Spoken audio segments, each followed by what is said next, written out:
Here's a little bit more from our speaker.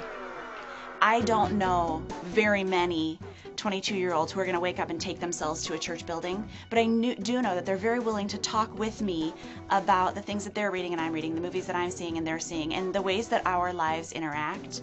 And Nancy talked about this earlier. I know it's really difficult to do that when your life is so much at church. I worked at a church full-time for a long time, and I know that it gets, at the end of a very long week, the last thing you want to do sometimes is spend time with anybody, regardless of how they fall in terms of their church or non-church life.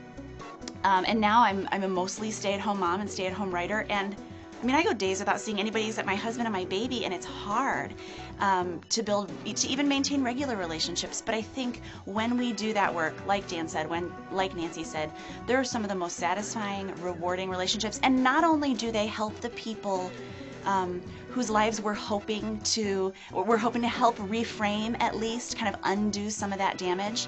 Not only do we hopefully, by God's grace, undo some of that damage, I have been tremendously enriched. I've grown. I've been educated. There have been so many parts of my life where I had only seen things from my vantage point, from my racial vantage point, from my sexual orientation vantage point, from my religious vantage point. And to have legitimate, loving friendships with people who are different than me, certainly, I hope, is helping them a little bit in the name of Christ, is helping them get a little closer to walking through the door of my church someday.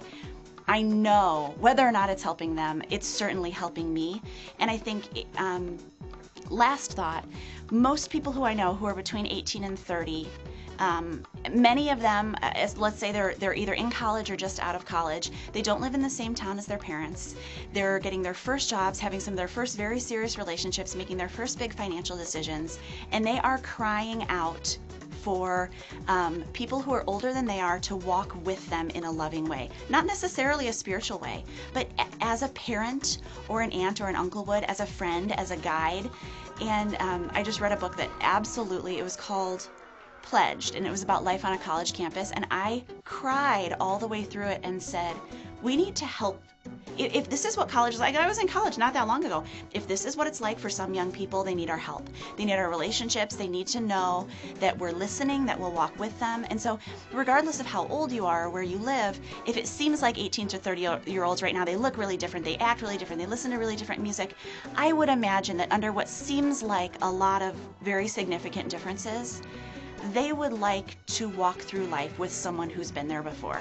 And if you can cultivate the sensitivity and the openness and the willingness to travel a distance to them instead of requiring that they come to you, to your church, to look like you, to listen to your music, if you're willing to travel that distance, I think what you'll find under what feels like a really hard facade is this really tender willingness to become a friend.